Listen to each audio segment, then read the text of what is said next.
건축직 공무원 2020년 대비해서 자, 건축직 부분에 어떻게 준비를 해야 되는지에 대해서 간략하게 여러분들 한번 진행을 해보도록 하겠습니다. 네. 묻는 말에 대답을 잘 해주셔야 돼. 그죠? 네. 보면, 지루하지 않게 할게요. 지루하지 않게 하고, 다들 뭐 인터넷 찾아보고 그래서 건축직 공무원이 뭔지는 알고, 그리고 이제 건축 공무원의 문제가 어떻게 나오는지 대략적으로 다 알고 있을 겁니다. 자, 그런데 우리가 이제 건축직을 왜 선택하는가에 대해서 잠깐 좀 얘기를 한번 해볼게요. 네. 건축직을 왜 선택했죠? 경력? 경력이라 해지니까 나중에 노후 준비라고 봐도 되나요? 되게 현실적이네. 그래서 이제 건축직을 왜 선택하느냐에 아주 여러 가지 이유가 있더라고요. 사람들 보면 우리 수험생들이 보면은 뭐 낮은 경쟁률, 뭐 그냥 뭐 집안이 대대로 건축, 뭐 집 짓는 게 로망, 뭐 건축 공무원이 멋있어서 뭐 여러 가지가 쭉 있습니다. 네? 이 중에서 이제 지금 제가 질문 드린 분은 요거죠. 노후 보장. 네? 경력이 쭉 쌓이면서 노후에도 이 건축 일을 한다. 아주 정확히 알고 계시네. 그죠? 아주 정확히 알고 계십니다. 건축직 같은 경우는 분필이 좀 많이 없네. 자, 건축직 같은 경우는 사실상 우리가 이제 공무원 생활을 하면서 돈을 번 거보다 나중에 퇴직하고 돈을 더 많이 벌 수가 있어요. 뭐 퇴직 시점이 언제인지 모르죠. 그죠? 60세까지 다닐지 아니면 그 전에 나올지. 그래서 여러분들 뭐 고민을 많이 합니다. 이 건축 공무원 같은 경우는 자, 제가 닦아놓고 얘기를 하면 우리 이제 일반적인 저도 일반 회사원이었고요. 건축 관련 일반 회사원이었고 일반 회사원들이 항상 어디다가 이제 요청을 많이 하냐면 이 건축 공무원한테 많이 요청을 해요. 요청 좀 잘해달라고, 잘 봐달라고. 왜냐하면 이제 건축 공무원은 허가권이라는 걸 갖고 있어요. 허가권. 물론 이제 공무원 자기가 이제 말단 공무원이면 자기가 사인하는 건 아닙니다. 네, 뭐 구청장의 어떤 명의로 들어가지만 일은 다 말단 공무원들이 해요. 그래서 실질적인 허가권은 공무원이 다 갖고 있죠. 그죠? 여러분들이 앞으로 갖게 될 거고. 그러면 일반 민간에서 이분들을 잘 모셔야 돼요, 안 모셔야 돼? 잘 모셔야 되죠. 그죠? 네. 그러면 민간회사예요. 자, 민간회사인데 건축직 공무원 하시던 분이 퇴직을 했어요. 자, 그러면 퇴직하신 분을 모셔와야 돼? 아니면은 그냥 내깔려둬야 돼? 모셔와야죠. 왜? 이렇게 활용을 하기 위해서. 그죠? 네. 영업이라든지 이런 부분 때문에 많이 모셔갑니다. 네. 그리고 우리가 흔히 얘기하는데 이제 건축직 공무원 중에서 감독관으로 나가시는 분들도 있어요. 감독관으로 나가시는 분들은 어떤 분들이냐면 현장에 가서 전체적인 발주자 입장에서 현장을 컨트롤해 주시는 분들이에요. 네. 자, 그런 분들은 나중에 이제 경력이 자연스럽게 많이 쌓이기 때문에 이분들 같은 경우는 민간 쪽으로 왔을 때 여기다 플러스 우리가 흔히 얘기하는 기술사 자격증이라는 게 있어요. 기술사 자격증을 따고 현장에 이제 감리 단장이나 이런 걸로 나가게 됩니다. 그럼 돈 많이 벌어요. 그죠? 그리고 중요한 거는 이러한 뭐 감리나 이런 것들이 정년이 없어요. 정년이 없다는 건 무슨 얘기냐면 우리가 보통 보면 60세, 뭐 나중에 뭐 여러분들 세대에 보면 65세, 뭐 70세까지도 공무원 정년이 될 겁니다. 자, 그런데 요거는 자기가 쓰러질 때까지 할 수 있어요. 쓰러질 때가 언제? 언제 쓰러질지 모르죠. 그죠? 뭐 80, 90, 자, 그 정도까지도 쭉 할 수 있기 때문에 상당히 평생 직장으로서 아주 좋은 부분이다라고 볼 수가 있습니다. 자, 요건 이제 상당히 현실적으로 선택하시는 분들이고, 공무원 선택하시는 분들 중에서, 자, 왜 건축직이냐는 것을 봤을 때, 제가 이제 앙케이트를 해보면, 대부분은 요거예요. 낮은 경쟁률. 그죠? 맞나요? 네, 낮은 경쟁률. 자, 그 다음에 뭐 그냥, 건축. 제일 만만하니까. 우리 기술직 중에서 제일 접근이 편해요. 그죠? 자, 그리고 건축을 전공했어. 자, 공무원 시험 보려고 하는데 건축을 전공했어. 그러니까 어쩔 수 없이 건축을 봐야죠. 그죠? 건축을 전공한 사람들이 뭐 기술직을 본다? 뭐 행정직을 본다? 못 봐요. 예? 왜냐면 영어가 딸리잖아. 그죠? 예? 국어도 딸리고, 역사도 딸리고, 많이 딸리죠. 그죠? 자, 그리고 만만한 전공 과목. 이 만만한 전공 과목이라는 것은 한 번만 들으면 다 알아. 그렇죠? 그렇죠? 예? 한 번 들으면 다 알 수 있죠. 예? 밖에서 들어오시려고 그런 것 같은데, 들어오셔도 되는데, 자, 밖에서 이제 뭐 시작을 해갖고 이제 못 들어오고 계신 분들이 있는데, 좀 서성거리고 계신 분들이 몇 분 계시네요. 네. 자, 여튼간 이제 뭐, 좀 쑥스러워하면 안 되는데, 공무원들이 나중에 갑질하려면. 그죠? 네. 최고의 갑질이에요. 자, 보면, 갑의 절정입니다. 그죠? 갑의 절정이에요. 그죠? 나중에 이제 공무원 되시면, 건축 공무원은 후회는 없어요. 후회는 없다. 물론 이제 다른 행정직 공무원이나 이제 다른 기술직 공무원에 비해서 좀 일이 좀 벅찰 수도 있습니다. 네, 허가 조건이나 이런 걸 하기 때문에. 자, 근데 이제 허가도, 여러분들이 이제 허가라고 하는 거는, 앞에서 뭐 얘기했잖아요. 허가? 그죠? 네, 허가권. 요건데, 요건 전부 다 이제 법규에 의해서 진행을 해요. 법규. 그래서 자기가 이제 법규에 맞춰서 잘 이제 허가를 내주면 됩니다. 법규가 안 맞다 그러면 허가를 안 내주고 빠꾸시키면 되는 거고요. 그죠?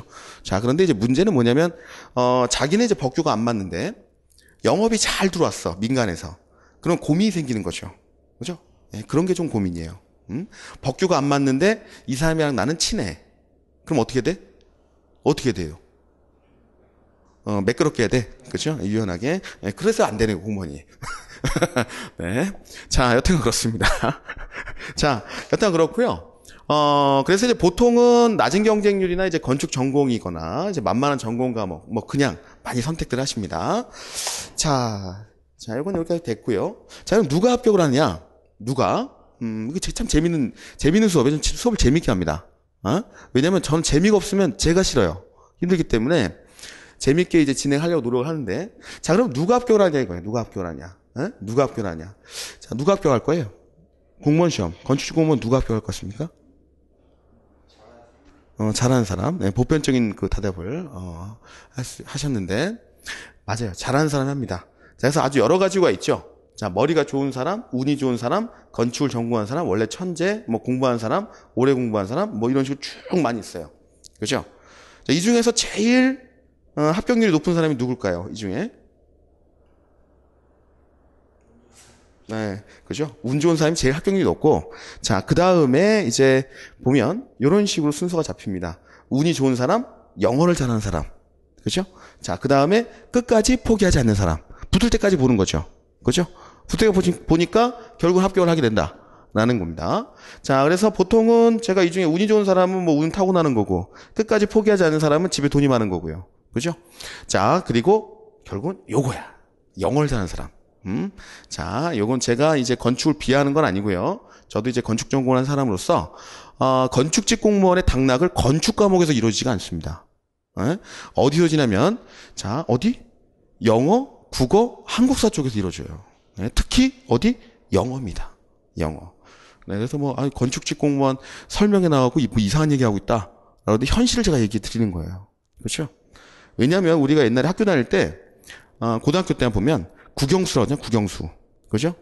자, 국영수를 잘하면 좋은 대학 간다. 뭐 이런 얘기를 많이 들었을 거예요. 그죠? 근데 국영수는 안 돼. 아무리 해도. 그죠? 잘 안 돼. 어렸을 때부터 뭐 하고 뭐 해도 원래 안 되던 애들은 계속 안 돼. 그죠? 네. 마찬가지로 이제 공무원에 들어와도 영어 수업을 듣고 영어는 점수가 잘 안 올라요. 문제 다 못 풀고 나와. 20문제를. 우리 100분에 100문제 풀죠? 지금 뭐 국어 같은 경우 100분에 100문제를 풀고. 그 다음 7급은 좀 더 많이 풀죠. 그죠? 물리도 포함되고 건축시공도 들어가니까. 좀 더 풉니다. 자, 근데 뭐 7 같은 경우는 물리도 포기하죠. 그죠? 근데 뭐, 물리 포기하고, 영어 포기하고 그러고, 뭐 다른 데서 점수 얻겠다, 뭐 이런 전략 갖고 하게 되는데, 결국은 이런, 자, 현실이 있다 이겁니다. 그럼 누가 불합격하느냐? 누가 불합격할 것 같아요? 영어를 못한 사람. 영어를 못한 사람이 불합격을 합니다. 네. 자, 이거는 제가 어떤 과정에서 이제 말씀을 드리는 거냐면, 한 1년 정도 공무원 시험 준비를 하고, 자, 건축직 쪽에 이제 건축직 선택 과목을, 자, 충분히 들었다고 가정을 했을 때, 최종적으로 영어를 못하는 사람이 떨어지더라고요. 영어를 못하면 떨어지더라고. 거의 뭐, 지문을 1분에 하나씩 읽고 쳐내야 되는데, 물론 이제 뭐 OMR 체킹하고 뭐 이러면 한 40초? 이 정도만 하나씩 체크해서 나가야 되는데, 뭐 읽을 수 있어야 뭐 문제를 풀지. 그래서 이제 자기는 이제 그런 전략을 짜고 갔죠. 어떻게 하면 8개를 맞아서 꽈락을 면할 것이다. 그런 전략을 짜고 가시면 되게 많아요. 우리 기술직 쪽에. 기술직 쪽에는 이게 문제야. 그렇죠? 네. 자, 그 다음에 두 번째 뭐 불합격한 사람, 원서 접수를 안 하는 사람이 보통 불합격이 아니고 이거는 뭐 합격으로 갈 수가 없죠. 그렇죠? 이거랑 거의 동급이라고 보시면 돼. 예, 영어 못하는 사람, 원서 접수하는 사람. 자, 이렇게 들어간다. 자, 그러면 영어를 못하는 사람이 합격할 수 있는 방법은 뭐냐 이거야. 영어를 못하는 사람이 어떻게 하면 합격을 할까? 어떻게 하면 합격 가능하겠어요? 네? 면과락. 그죠? 네. 방법은 면과락. 그죠? 면과락. 아주 전문 용어를 쓰셨는데 면과락. 과락을 면하겠다는 거냐? 면과락. 그죠? 자, 면과락 부분이 이제 40점 부분이죠. 전체 20문제 중에 8개를 맞겠다라는 겁니다. 자, 요 전략은 우리가 이렇게 세우죠. 보통은 20개 중에서 자기가 아는 게 5개만 나오면 면과락이 돼요. 그죠? 네. 5개를 풀고 나머지 15개죠. 그죠? 15개 중에서 자, 요게 사지선다기 때문에 4개로 나누면 몇 개를 맞냐면 3점 몇 개를 맞게 돼요. 그죠? 네. 그러면 8점 몇 개가 산술적으로 나오게 됩니다. 그죠? 면과락. 면과락은 5개를 목표로 하고 하는 거예요. 20문제 중에. 그죠? 네. 평생 먹고 살 직장에 이제 시험을 보러 가는데 자기가 그 과목에 5개를 맞고자 시험 공부를 했다. 억울하죠? 1년, 2년 공부해갖고. 자, 그런데 이제 안 되시는 분들은 면과락이 되기 때문에 5개 목표를 하고 나서 그 다음에 무조건 나머지 문제, 자기가 애매한 거든 아예 모르는 거든 무조건 숫자 하나로 다 찍어야 이런 확률이 나와요. 네, 3점 몇 개가. 자, 그런데 꼭 이제 거기서 자꾸 자기 의도를 내갖고 3번, 2번, 1번 이런 식으로 찍은 사람들은 가끔가다 이 확률이 안 나와요. 그죠? 네, 뭐 7개 이런 식으로 떨어져 버리게 되는 거죠. 네, 가슴 아픈 일이에요. 네, 그래서 뭐 제가 지금 설명하는데 이거를 알려드리려고 설명하는 건 아니고 가급적이면 하나로 찍어라. 하나로 5개 확실하고 하나로 찍으면 면과락이 나옵니다. 네. 예전에 제가 건축기사 한 20년 됐죠. 네. 건축기사 때도 제가 뭐 건축기사 있죠. 그죠? 건축기사 옛날에 시험 볼 때 학교 다닐 때 4학년 때 시험 볼 때 건축기사는 사실상 그 학교 다닐 때 그거를 없이는 취업이 안 돼요. 당시에는 뭐 지금은 잘 모르겠습니다만 취업이 안 되는데 학교 다니면서 그거를 보기가 쉽지가 않아요. 중간고사도 겹치죠. 뭐 기말고사도 겹치죠. 막 겹친다고. 시험 때 하고. 자, 그러면 어떻게 돼? 우리가 이제 계획이나 그다음에 이제 계획. 그다음에 우리 계획하고 시공 있죠. 계획하고 시공. 이런 것들은 우리가 면과락이 안 나. 잘. 공부만 좀 하면. 근데 꼭 우리가 설비, 구조, 법규 이런 데는 좀 학교 다닐 때 많이 배운 것 같지도 않고 되게 생소합니다. 그래서 면과락 전략으로 많이 갔었죠. 전략으로. 그래서 어떻게 하면 이런 거를 다 피해갖고 60점을 맞느냐. 그런 전략으로 많이 세웠던 것 같아요. 네. 자, 그런데 여러분들은 뭐 평생 지금 직장을 이제 바라보는 입장에서 이런 전략 필요합니다. 그죠? 네. 자, 됐고요. 그럼 영어 못하는 사람 합격할 수 있는 비법은 뭐냐? 기도를 일단 하시고요. 그죠? 그럼 기도잖아. 그죠? 기도빨이 중요해요. 자, 그리고 전공 과목의 고득점을 맞아야 돼요. 전공 과목 고득점. 자, 우리가 이제 전공 과목, 이제 건축 쪽에 전공을 하신 분들은 사실상 저도 건축을 전공했고, 그리고 이제 건축 쪽으로 오시는 분들이 대부분, 완전히 문과생들도 있고, 그 다음에 이제 공대나 이제 그 자연과학 쪽에 계신 분들이 일부 들어오게 돼요. 그죠? 자, 그럴 경우에 대부분의 분들이 이제 문과 쪽 분들 빼고, 자, 대부분 기술직 계통 분들이 대부분은 국어 영어에 약해요. 상대적으로. 행정 준비하신 분들보단. 자, 그렇기 때문에 전공 쪽에서 고득점을 맞아줘야겠다라는 겁니다. 네. 자, 물론 이제 전공 안 하신 분들도 전공의 고득점이 가능합니다. 그죠? 그러면 누가 떨어져? 건축 전공한 사람이 떨어지는 거예요. 그죠? 네. 그런데 이제 우리가 그런 거를 국가에서도 아는 거죠. 아, 문과 전공한 사람들이 국어 영어가 세니까 건축한 사람들이 오히려 못 들어가는구나. 그러니까 뭘 준 거야? 가산점 제도를 준 거예요. 그죠? 5%. 그죠? 5점을 준 거야. 예? 5점을 꽁으로 준 거야. 근데 문과 쪽은 우리가 이제 4년을 졸업하고도, 자, 그게 안 됩니다. 기사시험을 못 봐요. 예? 경력이 환산이 안 되기 때문에. 근데 다행히 이제 공과 쪽을 졸업하시거나 자연과학 쪽 전공하신 분들은 그 기회를 줍니다. 그죠? 그래서 5점이라는 걸 플러스 시켜줘요. 왜? 너무 약하잖아. 영어, 뭐 국어 이런 약하니까 똔똔 시켜주라고 5점을 주게 됩니다. 그래서 자, 똑같은 상황을 만들어주고 출발을 시켜준다라는 거죠. 네.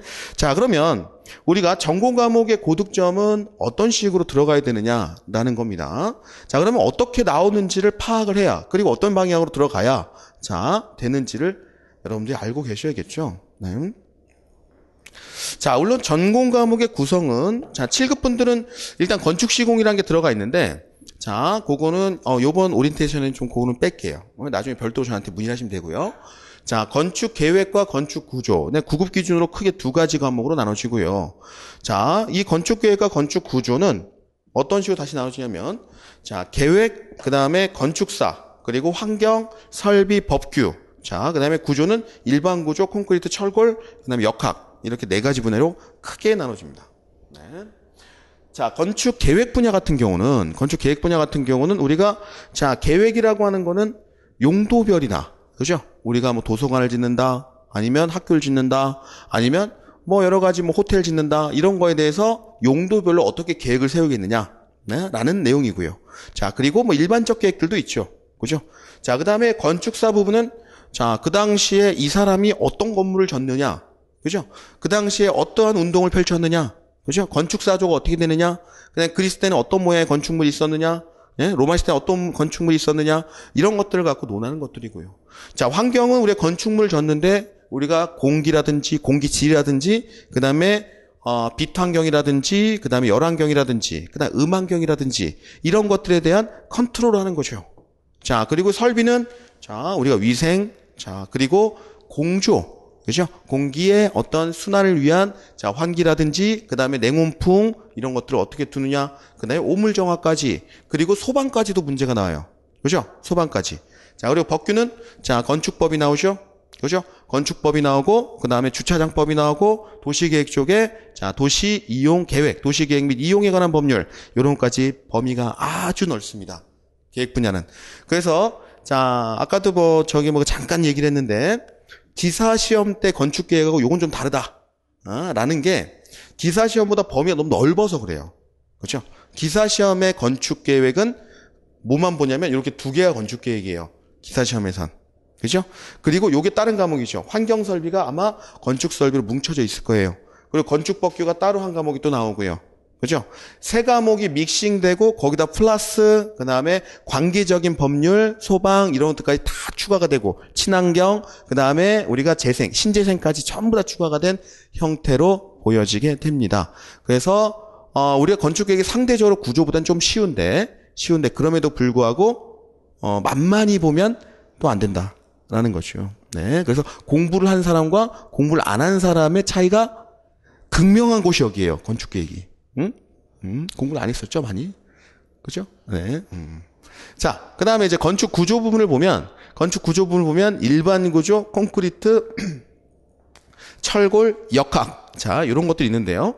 자, 일반적으로 이제 건축 구조에서 우리가 학교 다닐 때, 만약 건축 전공하신 분이 이제 학교 다니실 때, 자, 느꼈던 거는 학교 다닐 때는 이거 엄청 많이 배워요. 콘크리트. 네, 콘크리트 엄청 많이 배워요. 콘크리트만 배우다가 맨날 수업이 끝나요. 그래서 건축 일반 구조, 건축 구조라고 하는 수업에 들어가면 콘크리트만 배우다가 맨날 학기의 중간에 끝나요. 그래서 뒤에 일반 구조가 나와요. 근데 안 배우고 그냥 끝나. 자, 그리고 철골 안 배워. 배운 적이 없을 거야, 아마. 그죠? 수업 때 철골이 들어가 있습니다. 커리큘럼에. 들어가 있는데 철골까지 못 나가. 콘크리트 하다가 끝나. 한 학기가 맨날. 자, 콘크리트 배웠다. 그럼에도 불구하고 지금 현재는 아무 기억도 안 날 거예요. 아무 기억도 안 납니다. 네? 아무 기억도 안 나요. 왜냐면 그 당시에 이해를 하나도 못하고 수업을 들었기 때문에. 학교 다닐 때. 교수님들이 우리가 이제 대학 교수님들을 제가 비하하는 건 아닙니다. 절대. 자, 비하하는 건 아니고 우리 대학 교수님들은 일방향이에요. 이제 저는 이제 학원에서 지금 학원에서 강의를 하고 있는 거니까 여러분들이 알아듣고 있는지 안 알아듣고 있는지를 계속 체크하면서 진행을 합니다. 근데 이제 대학 교수님들은 일방향이야. 쭉 풀고 나가요. 그죠? 쭉 풀고 나갑니다. 그리고 대학생들조차도 큰 의지가 없어. 사실은 알아들으겠다는. 나중에 시험 때 어떻게 하면 족보를 구해야겠다. 뭐 이런 것만. 요즘에 족보 같은 게 있나요? 네, 그죠? 네, 그런 것만 이제 생각을 하고요. 자, 그런 거고 뭐 철골, 역학 이렇게 돼 있고요. 자, 그러면 우리가 처음에 공부 시작 전에 일단 포기를 하려고 마음 먹는 과목이 어떤 거냐 이거 이 중에서. 이 중에 어떤 거죠? 건축계, 건축구조, 요 파트 중에서. 네, 다 포기니까. 그렇죠. 네.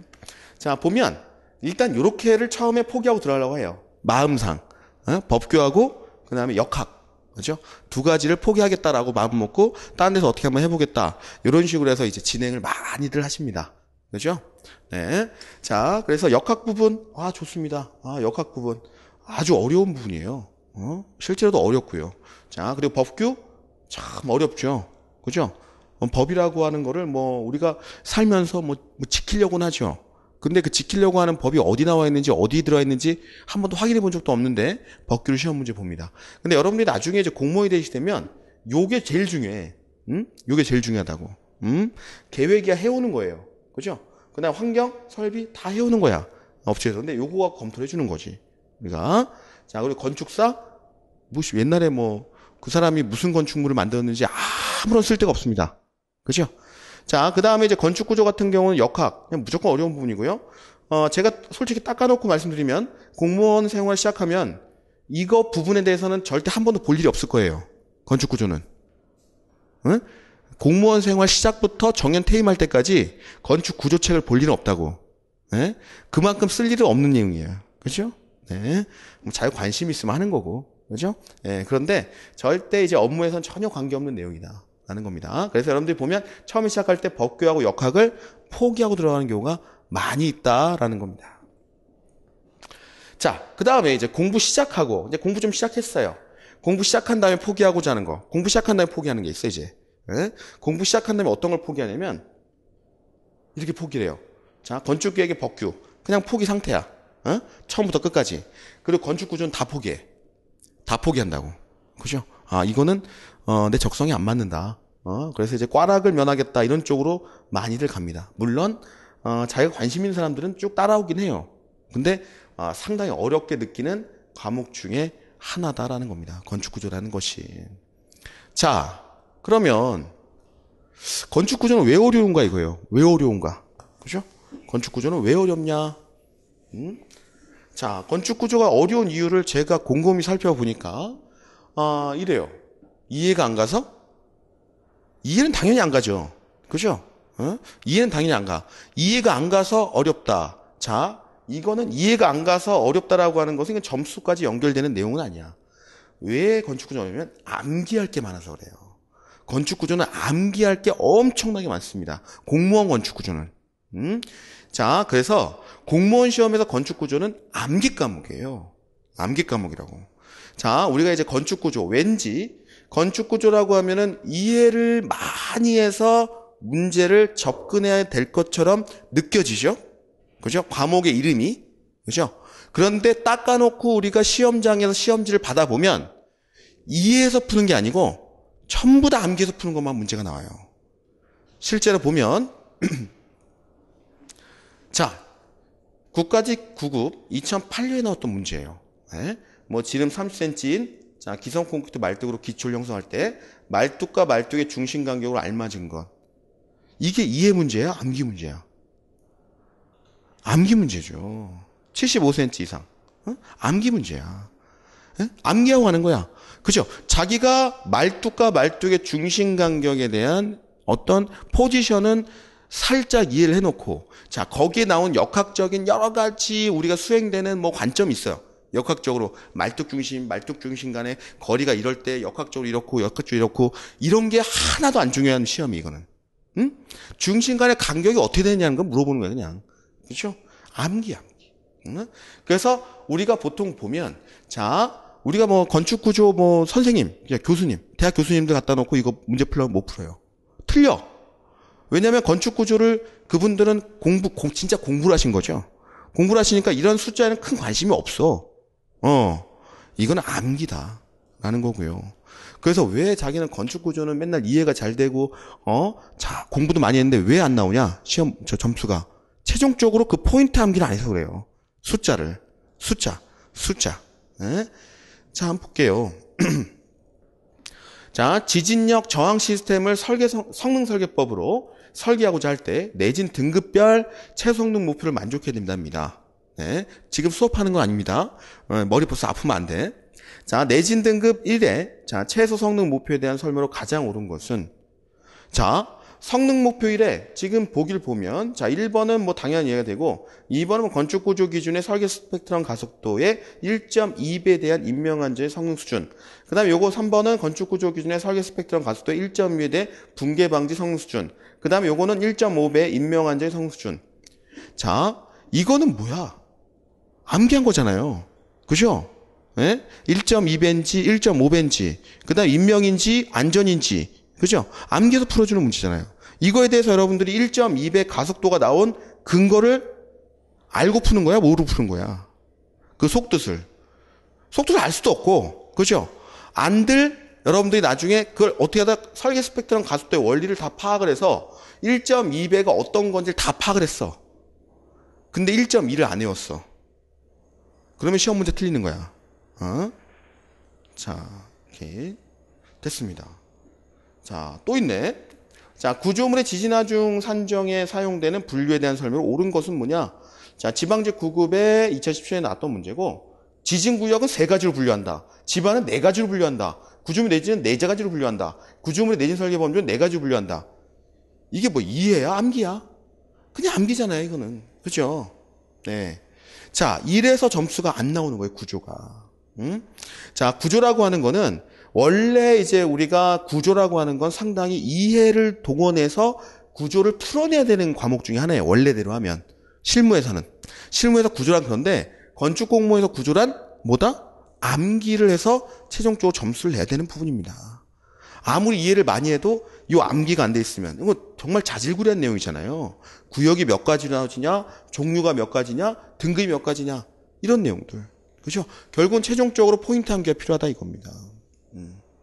자, 그러면 자, 감이 왔죠? 네? 자, 그러면 건축 계획은 쉽다고 그랬죠? 상대적으로. 그죠? 상대적으로 쉬워요, 실제로도. 왜 쉽냐면 쉽다. 왜? 이해해서 푸는 것이 많기 때문에. 암기할 게 많이 없어. 실질적으로.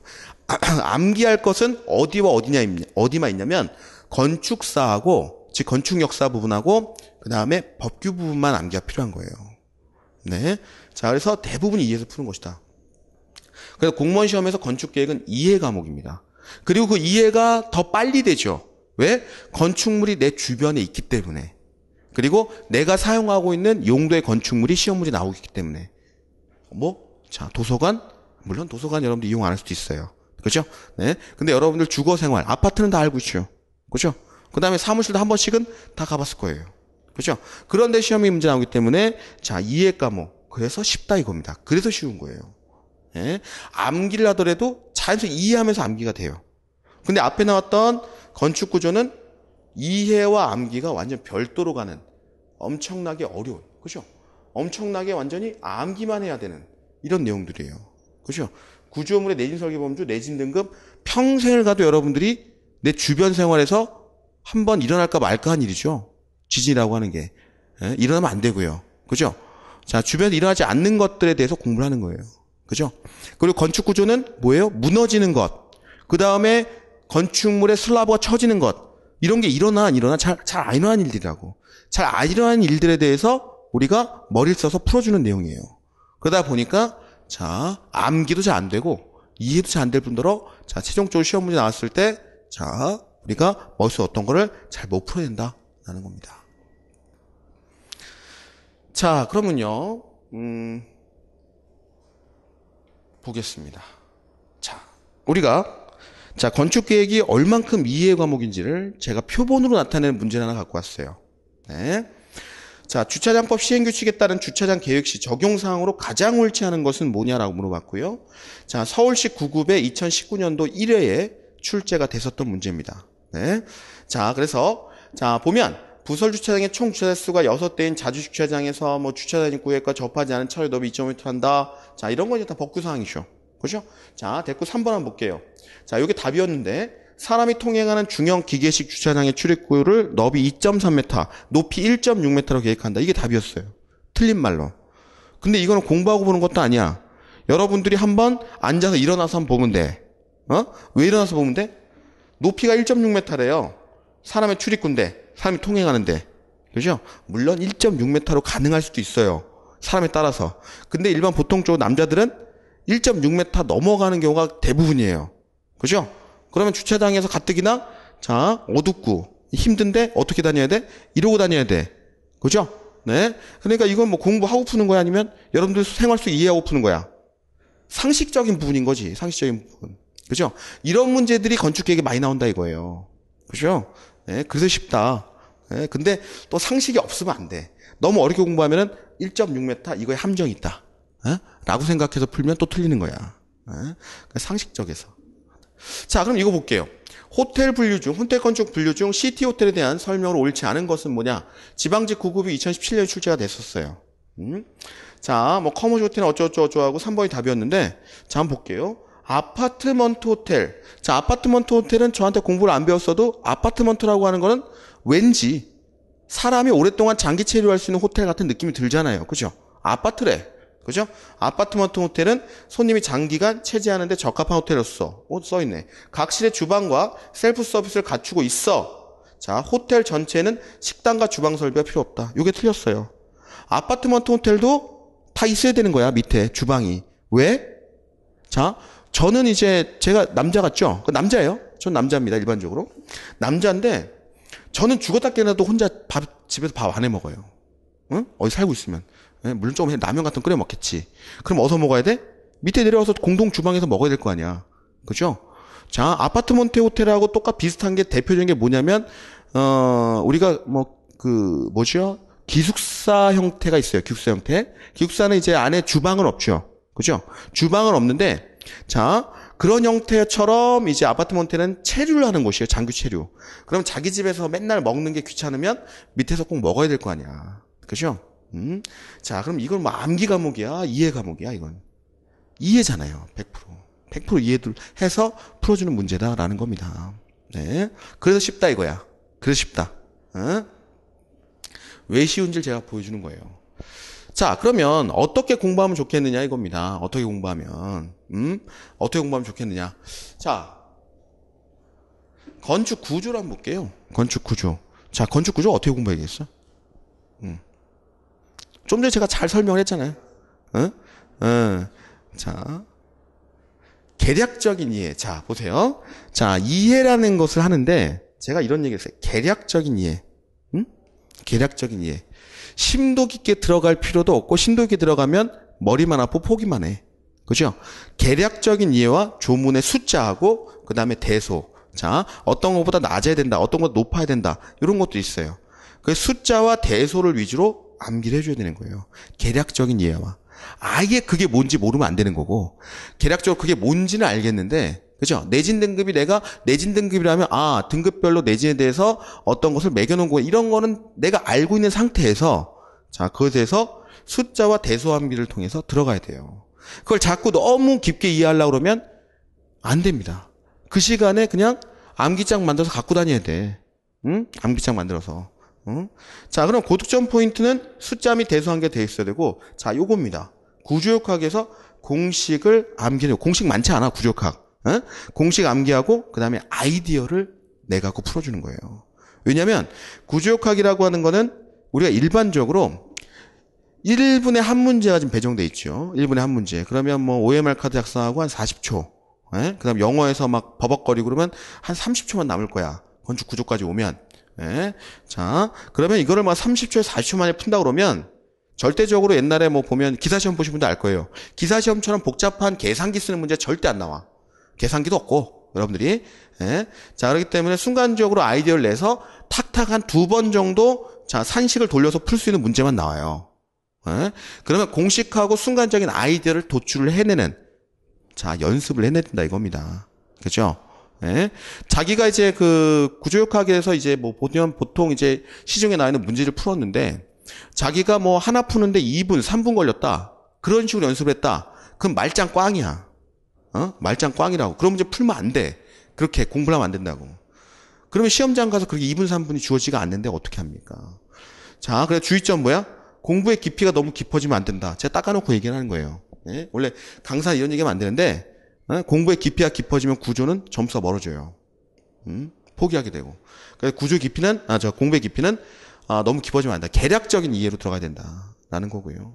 자, 샘플 문제 한번 볼게요. 자, 건축물에 작용하는 하중에 대한 설명을 옳지 않은 것은 뭐냐라고 물어봤고요. 지방직 9급에 2017년도에 나왔고, 자, 바로 3번으로 갈게요. 자, 활하중은 점유 또는 사용에 의해 발생할 것으로 예상되는 최소의 하중이 된다. 근데 이게 틀린 거였어요. 그죠? 여기서 뭐야? 최대가 답인 거예요. 그죠? 이렇게 나온다고, 문제가. 물론 이거는 공부 한 1년 정도 하신 분들은 다 풀 수 있는 문제였는데, 이런 포인트, 최소, 그 다음에 어떨 때는 요 100년이 바뀌어요. 그죠? 이번에는 아마 시험 보신 분들 아실 거예요. 50년으로 바뀌어 놨을 거예요. 그죠? 50년으로 바뀌어 놨어요. 50년. 네. 자, 이런 게 바뀌는 거예요. 그죠? 왜냐면 출제자도 사람이에요. 사람이기 때문에 자기가 이런 말들에서 바꾸기 되게 힘들어요. 그죠? 이런 거 하나 바꾸는 게 가장 좋습니다. 숫자와 그 다음에 대소관계. 그죠? 자, 이렇게 나왔고요. 자, 그 다음에 이거 문제를 보신 적 있을 거예요. 서울시 9급에 2019년도에 나왔던 문제인데요. 문제 자체를 읽는데 1분이 넘어가요. 그죠? 문제 자체를 읽는데 1분이 넘어가요. 자, 그리고 이걸 다시 또 한 30초 만에 풀어줘야 되고, 당시에 이게 뒤쪽 문제였던 걸 기억나요. 그렇기 때문에 어떻게 한다? 거의 뒤쪽, 아마 그냥 아무도 안 풀었을 거야. 제가 봤을 때 아무도 안 풀었어. 거의 뭐 시험 보신 분 중에, 한 10%도 안 풀었을 거야. 왜? 안 푸는, 예? 그러니까, 그죠? 예, 안 들어가잖아요. 그죠? 시간이 없으니까. 그죠? 그래서 이걸 풀고 나왔다 자기가, 그럼 그냥 대단한 사람이야. 그래서 대단한 사람인데 여러 두 가지로 해석될 수 있어요. 이거를 1분 안에 풀었으면 정말 대단하고 합격한 사람인데, 이걸 5분 동안 붙잡고 있었다. 그런 사람이 있어. 오기가 생겨갖고. 왜냐면 나는 학교 다닐 때부터 건축을 잘했거든. 이거 스스로. 자, 그런 사람들은 이제 떨어지는 거죠. 자, 이거는, 자, 보기와 같이 뭐 일단 고정, 이런 뭐 중심압축 부재, 이거 다 필요 없는 말이야. 부재 단면에 아변, H형광, 자, 수정, 부재 길이는 10m, 여기 써있잖아, 10m. 그죠? 부재 중간에 약축 방향으로 횡지되었다. 돼 있나 보네. 자, 이 부재의 힘, 자굴 강도를 결정한 세장비. 세장비 물어봤네. 그죠? 세장비 물어보고 이때 밑에 쭉 보니까 강축, 그 다음에 약축에 대해서 단면 2차 반경 물어봤네요. 주어졌네. 그러면 이거는 그냥 풀리는 거잖아. 약축으로 하면, 여기서 자굴되는 데가 어디야? 둘 중에. 얘가 자굴되는 건 6m짜리가. 그럼 유효 길이가 몇 m야? 6m잖아. 6m. 세장비는, 자, 뭐분의 뭐야?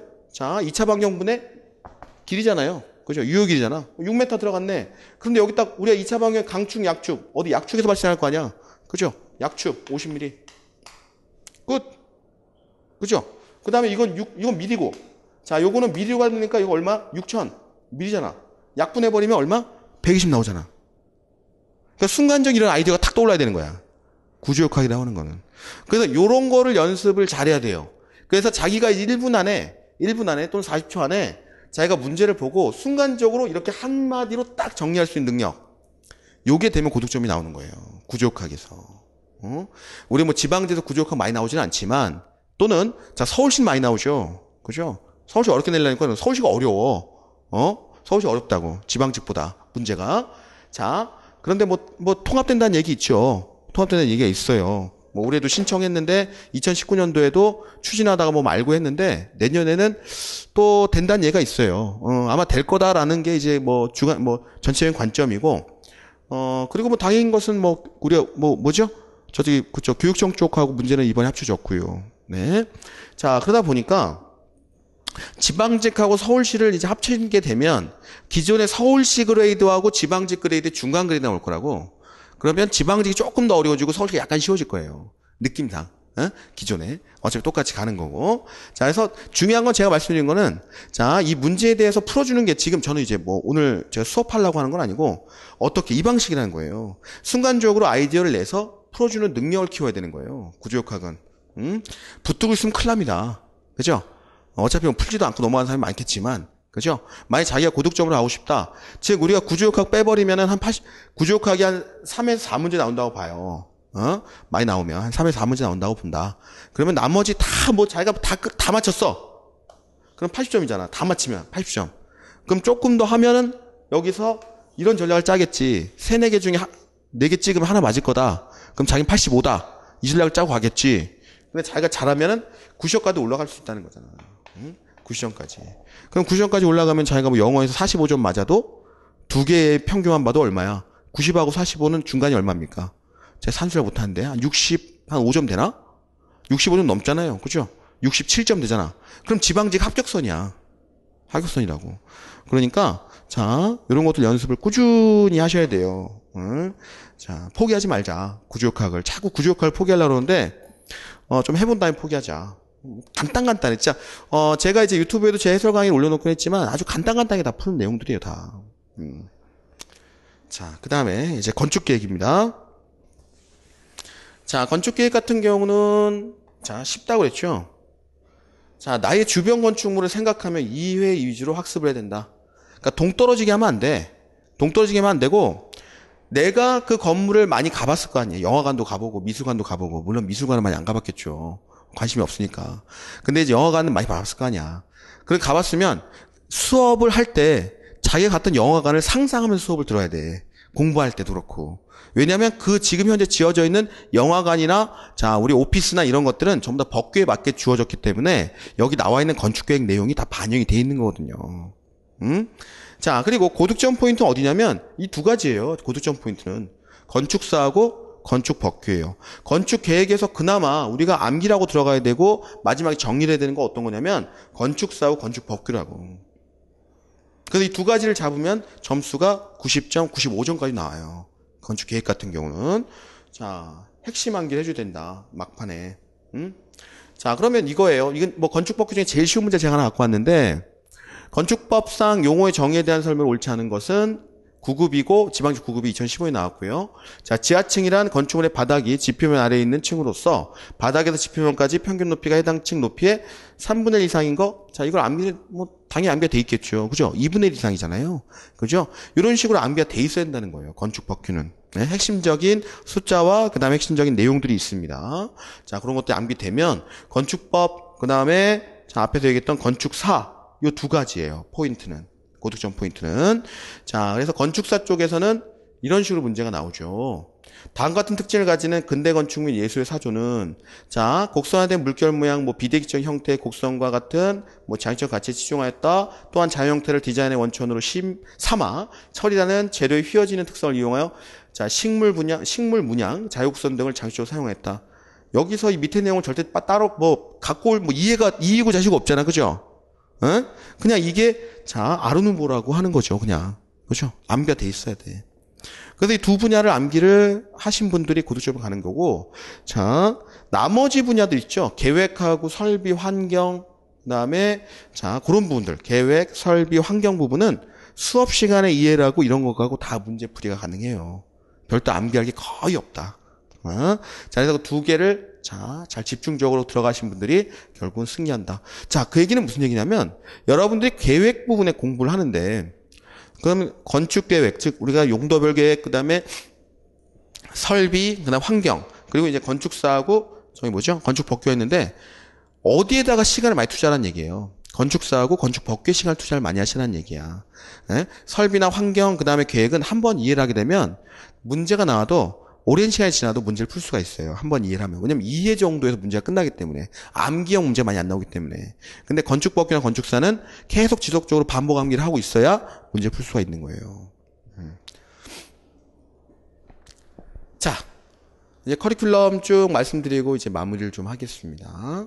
자, 커리큘럼은 일단 첫 번째 이제 기본 이론하고 심화 이론이 있는데 한 4개월 정도 진행을 할 거고요. 여기 뭐 기본 이론, 심화 이론이라고 해서 요거에 대한 뭐 우리가 기본과 심화 내용 중에서 그런 거를 구분한다는 건 아니고 쭉 연결해서 진행을 할 거고요. 일단 자기가 소화할 수 있는 양의 이론부터 한다. 자, 이게 무슨 얘기냐면 일단 최대한 책을 얇게 제가 지금 진행하려고 하고요. 그 안에서 여러분들이 또 수업 시간에 이해를 못하는 것들이 생깁니다. 당연하죠. 100을 이해해주면 100을 갖고 가는 사람은 대단한 사람이에요. 물론 100을 얘기해주는데 150 갖고 가는 사람도 있죠. 그런 사람들은 뭐 더 대단한 사람이고. 근데 50만 이해를 했다. 그러면 50만 이해한 채로 넘어가야 돼요. 붙들고 있으면 안 된다고. 자, 왜냐면 어디로 가냐면 그 다음에 이제 기출문제로 가게 돼요. 여기서 다시 한번 이해할 기회가 생겨요. 그죠? 순차적으로 자기가 이해 안 간 거는 그 다음 파트에서 이해할 수 있도록 해요. 그걸 이해 안 간다고 그걸 붙들고 하루 종일 갖고 있고 앉아있고 또 몇 번씩 보고 계속 되풀이하고 이런 거는 건강에 안 좋다. 그리고 뭐에 안 좋냐면 국어와 영어 점수에 영향을 끼쳐요. 저는 여러분들 닦아놓고 말씀드리면 건축직 공무원 붙으려면 국어, 영어를 잘해야 돼요. 네? 건축은, 건축직 공무원의 건축은 1년만 저랑 사이클 돌면 전부 다 80년 정도 맞습니다. 그런데 국어, 영어는 좋은 선생님들하고 아무리 해도 안 되잖아. 왜? 원래 안 되는 거였으니까. 그렇죠? 국어, 영어가 1년 만에 됐다고 그러면은, 전국에 있는 고등학교 2학년 수험생들이 전부 다 공무원하고 오면 되는 거죠. 그죠? 네? 안 돼. 그러니까 거기에 좀 치중을 많이 하시라 이거예요. 자, 그리고 이제 기출문제를 잘 봐야 돼. 한 2, 3개월 할 건데, 기출문제가 상당히 중요해요. 물론 이제 건축기사나 이제 여러 가지 기사보다는 좀 중요도가 떨어지는데, 그래도 기출문제가 중요하다. 기출문제 중요한 이유는 뭐냐면, 출제자도 사람이기 때문에 그래요. 출제자도 사람이다. 이게 무슨 얘기냐면, 출제자는 글짓기 능력이 이렇게 뛰어난 사람이 아니에요. 어? 자, 사람이야. 뭘 보면서 문제를 내야 돼. 뭘 보면서. 그러면 그분들이 KDS를 잔뜩 뽑아놓고 이만큼 뽑아놓고 그걸 찾아면서 볼까? 못 찾아요. 어? 못 낸다고. 말 만들기 얼마나 힘든데. 그러니까 기존의 기출문제에서 변형을 막 시킨다고. 조금씩. 심지어 어디 걸 갖고 오냐면, 아까 제가 그 사람, 그 출입 높이 1.6m 그 문제는 어디 있던 거냐면, 도시계획 기사에 있던 거야. 그 문제를 그대로 갖고 왔어. 도시계획 기사. 그쪽에 출제했던 문제. 교통기사. 출제했던 문제를 그대로 갖고 왔다. 교통기사구나. 교통기사에 출제했던 문제를 그대로 갖고 왔어. 그만큼 스트레스 받고 있다는 거지. 근데 교통기사 이런 데서 갖고 오면 안 들킬 줄 알았는데 저한테 들킨 거죠. 들켰어. 그죠? 사람이다. 자, 볼게요. 자, 건축물에 작용하는 다양한 설계화 중에 산정에 관련된 설명으로 가장 옳지 않은 것은 뭐냐? 구조 문제고요. 자, 답만 볼게요. 2018년 1회고요. 자, 이건 서울시 9급이었습니다. 자, 설계용 지붕 적설하중은 제형기한 100년에 대한 지상 적설량의 수직 최심 깊이를 기준으로 하며 최소 지상 적설하중은 1kN per 제곱미터로 한다. 100년 맞죠? 자, 근데 요게 틀렸죠. 1kN이. 자, 요게 틀렸습니다. 그래서 요게 답이었고, 자, 여기서는 지방직 9급 2019년이에요. 앞에는 2018년 서울시였고요. 자, 2019년 이제 지방직 문제 이번에 나온 거죠. 이번에 적설하중에 대한 설명 옳지 않은 것 1번. 기본 지상 적설하중은 제형 기간 50년으로 바뀌었네요. 그죠? 똑같은 말에서 자, 요게 틀렸죠. 100년이죠. 자, 그다음에 아까 1kN이라고 했던 것은 원래 맞는 말이 뭐냐면 0.5kN이었어요. 그렇죠? 그래서 이런 식으로 해서 거의 동일한 지문의 숫자 대소관계를 바꿔서 내는 문제들이 거의 반 정도가 돼요. 출제 문제 중에서. 그것만 잘 잡아도 여러분들이 20문제 중에 10개, 그 다음 나머지 찍어서 12개, 12개, 20, 12.5, 한 12개 이상 맞겠다 이거지. 그럼 60점 맞는 거잖아요. 그죠? 네. 그러니까 특히나 지금 이런 얘기 왜 하냐면, 전공자분들은 당연히 이렇게 해야 되고요. 비전공자분들, 기사 가산점 얻고 영어에 능하고 국어에 능하신 분도 있을 거예요. 행정 준비하신 분들. 그런 분들의 공부 방법이 이쪽 방향으로 가는 게 상당히 효율적이다 이거예요. 무슨 말인지 아실 거예요. 자, 사람이기 때문에 이렇게 될 수밖에 없다. 자, 그 다음에 이제 기출문제가 끝나면, 기출문제를 좀 토대로 하고, 그 다음에 기존에 안 나왔던 거를 우리 건축구조라고 하면 KDS나, 그 다음에 이제 건축계획이라고 하면 이제 법규라든지 각종 건축계획 이제 전문 서적도 있어요. 교수님들 보는 거, 대학 교수님들. 자, 그런 것들을 갖고 예상문제를 뽑습니다. 그 예상문제를 한두 달 정도 진행을 하죠. 네, 이론과 곁들여갖고 같이. 자, 그 다음에 이제 막판에 실전 모의가 들어가죠. 요거 상당히 중요해요. 요게 우리가 이제 규정된 숫자의 문제를 규정된 시간 안에 풀어주는 능력을 여기서 이제 완성을 해나가는 거예요. 그렇죠? 네, 그 정도 난이도를 갖고 새로운 문제를 갖고 네, 그렇게 진행하는 시간이 또 한두 달 정도 진행을 하게 됩니다. 이게 마무리죠. 이렇게 해서 이제 합격하고 안 나타나야 되죠. 근데 또 다시 나타나면 안 됩니다. 그죠? 네. 자, 됐습니다. 자, 감사하고요. 자, 개강일자는 이제 7월 9일날 이제 기본형 개강을 합니다. 자, 일단 큰 골자를 말씀드리면, 자, 건축구조는 사실상 암기 과목이고요. 건축계획은 이해 과목이다. 라는 거. 자, 그거 부분이, 사실상 이제 부정하고 싶지만 정말 맞는 얘기입니다. 네, 이상으로 해서 설명을 마치도록 하겠습니다. 감사합니다.